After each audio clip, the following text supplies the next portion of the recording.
Does ignoring how you're feeling and challenges in your life, does it empower you or hold you back? Sometimes you might need just to soldier on. That's exactly what we're talking about today on Mindful Manifesting, and you're listening to Ariana Rollins here. So, before we dive in, I would love to give you the 10-minute momentum reset. Really quick exercise, and if you're dragging your feet on something and you know it needs to be done, sometimes you just need to get a little momentum. You can go to mindfulachiever.com and you can download that gift for free. Okay, I was talking to a really good friend over the weekend, and something she said really stood out because I hadn't heard this from her before, and I've known her for about 15 years. Is she said that recently she's paying attention to how she feels, and instead of pushing it under the carpet, she's pausing and she's doing one of the processes that she and I have learned over the years, one of the exercises. And as I was listening to her, I was like, wow, that's significant. I did not know that she didn't usually do that. I thought she paused. I didn't know that she just soldiered on and pushed through any discomfort. And she said, at my age now, I want to be clear. I don't want to have more stuff like accumulating, and then I'm waiting to process it. And I was really struck by that because I'm 100% the opposite. Is if I feel something's off, I'm like, oh, pay attention, alert. I make notes on it. I notice what I'm feeling in the particular area of my body. Like today, is the top of my head, a little pressure. Because I know that my body communicates. There are so many books on it. I mean, they do a really good job. A little more complex than I would like to make it, but because I think the body's giving us a message. And when we have an illness or when we have pain in our body, it's giving feedback. That's all it is. It's feedback. It's a message. I'm not saying that once we get the message, you can instantly fix it. But I've paid attention for the last 20 years, especially because of the work that I teach, is very much about harmonizing our conscious mind, conscious intentions, desires, wishes, and getting the body in a place where it's willing to support us. And we've got that alignment, that congruence, that harmony. So important. So probably because I've been doing it like over the past 20 years, I pay attention. I call those messages, or in the work that I teach in the highest potential, we call it blocker body feelings. Blocker's not a great term, but it's a communication that a pattern has been activated. I'll explain more. So if we think of a blocker as an energetic disturbance, could be in our thinking, it could be in our habits, it could be in our feelings. It's not aligned with our wisdom. It's not aligned with our wise self. It's a pattern that we accommodated in life, we learned, and it worked, and it was effective. Kind of like doing the bypass that I was talking about with my friend. She would do a bypass. She wouldn't pay attention to it. And there's nothing wrong with them. But if what we're currently wanting to achieve, our desire, what we want to accomplish, has anything like energetically or emotionally, like when that first blocker was established, it gets activated at the unconscious mind level. And that was another thing that my friend mentioned, which she normally doesn't talk like this, is she said, you can't get to it. It's at the unconscious. It's automatic. I was like, yeah, I've been teaching this over 20 years. Yep, it is. And so when a blocker or a bypass gets activated, we don't even notice we're getting off the highway. Instead of going directly to our destination, we've got off the highway. Maybe we've pulled over to a coffee shop. We got a double espresso, and we're chilling out, right? We're doing what feels good. Actually, there's more truth to that than you can even imagine. And we're feeling better, right? We got off the highway. We're no longer going to our destination.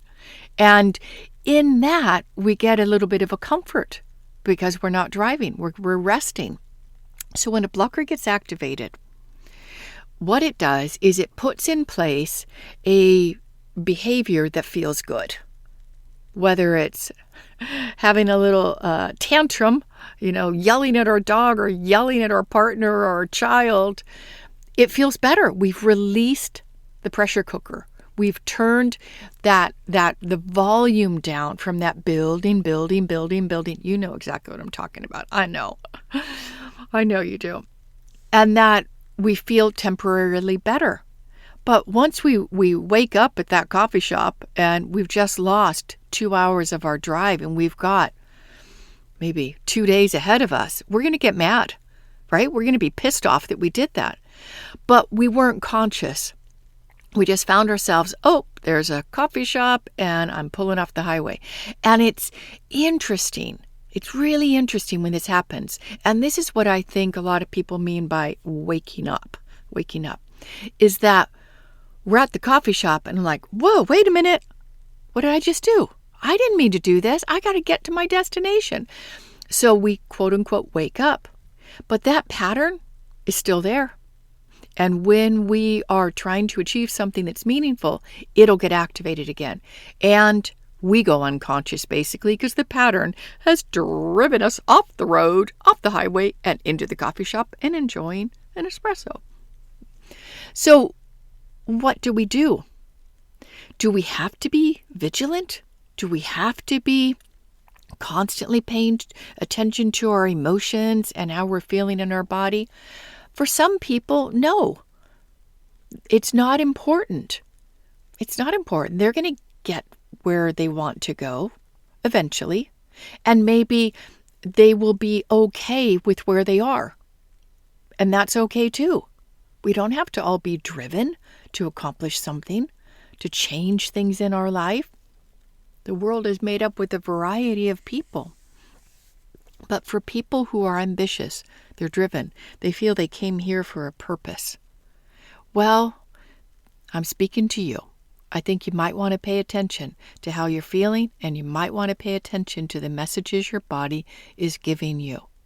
So I want to give you a quick exercise.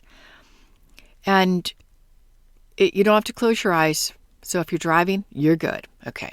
But I just want you to reflect back to a time where you lost your cool. We all do it. Maybe you got angry.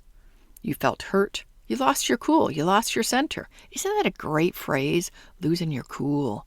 It's that reminding me of that movie, Cool Hands, Luke, I think it is. I don't know if I ever saw it. But someone is calm. They're centered. They're grounded. They're like someone said, I was listening to a podcast the other day.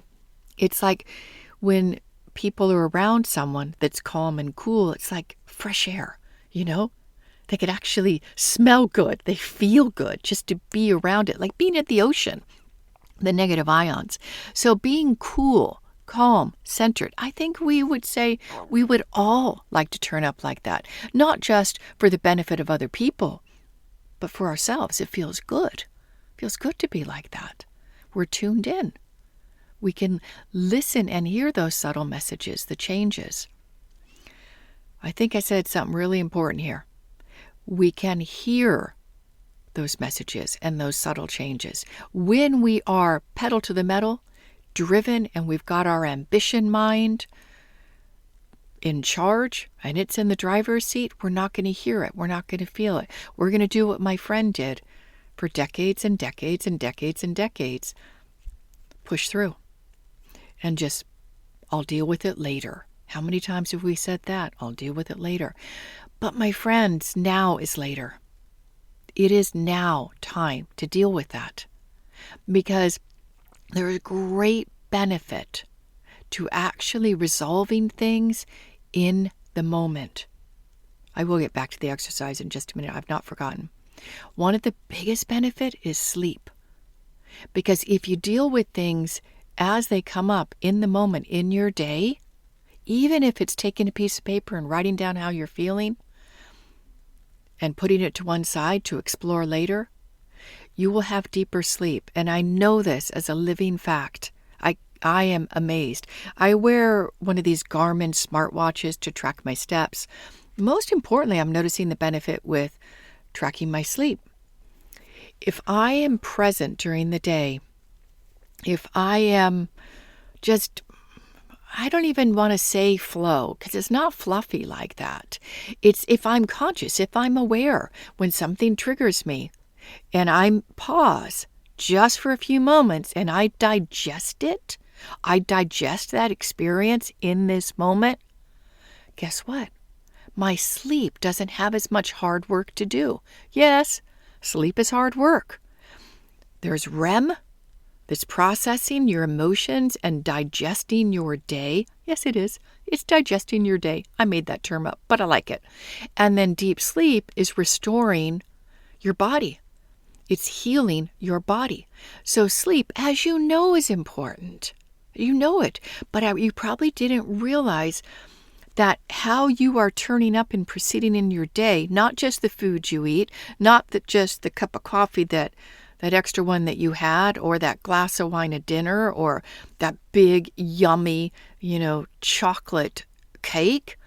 That's not the only things affecting your sleep. I've gone into a deep dive these last, I guess it'll be a year, tracking my stress levels during the day and sleep. And I'm noticing that consistently my sleep is rated good, and a few times a week it's at excellent, which means my stress levels are low, my autonomic nervous system is getting a reset. It's not activated because I'm not having to process all the challenging things that happen during the day. I process them in real time. So, it's amazing. And that's been a shift, I would say, the last month or 6 weeks that I've been tracking that, noticing that, processing life real time when it comes up. So let me go back to that exercise. So go back to a time when you lost your cool, frustrated at yourself, your dog, your job, your business. Something triggered you.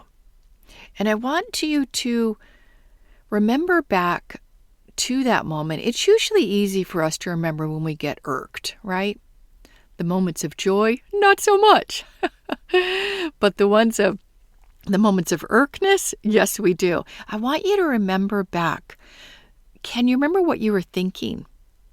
Like, why did that jerk just pull in front of me?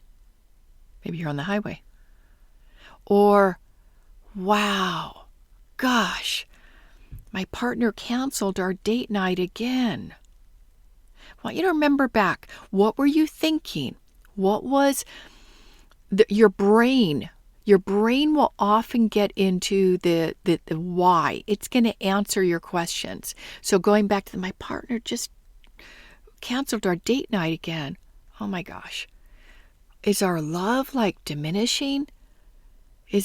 Are we like on the, are we really challenged? Does he not love me anymore? Why? Your brain's going to come up with all sorts of good reasons. Why?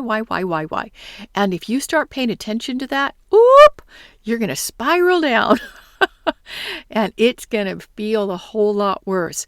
What if for that moment you chose neutrality and you chose just the facts, ma'am, just the facts, or sir, just the facts. Yep, he canceled. What if you gave him the benefit of the doubt, or her? And compassion. What if you chose to see the other side and not make it about you or catastrophizing? Because your brain is brilliant. It will answer your questions. When you do a why, it can find any reason for that. What if you just gave the person the benefit of the doubt and you tuned into, oh, yeah, I know they've been really full out at work. Yeah, that could be. Yeah, that could be. But it's going to take your conscious attention, your conscious awareness to do that. If you leave it on default, your brain or your unconscious mind is going to give you lovely stories that are going to make you feel justified in your anger and irritation, your irk state. Yeah.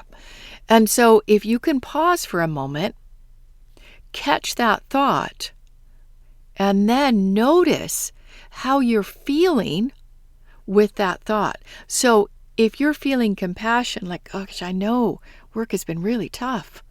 They've been coming home so late. They probably just forgot. Notice how that opens your heart. Notice how compassion and understanding is enabling you to stay in the present moment and not go down the spiral of, she's always doing this counseling. I'm just last person on the list. Kids take precedence. The dog takes precedence. And you'll notice how you're feeling. If you could do that, my friends, you will start to be digesting your day and getting better sleep. And oh my gosh, there's so much more positive benefits to being in the present moment, because you'll be able to see not only the signs of discomfort, but the signs for the next step to take for your goals.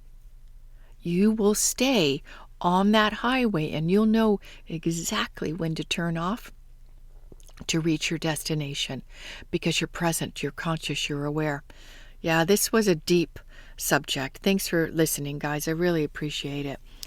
Well, as we start to wrap up, my request, I would be so humbly grateful if you would do a review or maybe do a screenshot of this episode and share it on your socials. Maybe put a link to the podcast. I'd be so grateful. I would love to have more people listening to this and getting to that place of peacefulness, love, compassion, and understanding for themselves and for others. Imagine the world we could live on. Oh, so cool. All right. Thanks for listening. Do a screenshot of this episode or a review. I'd be so grateful. So much love. Many blessings. Bye for now.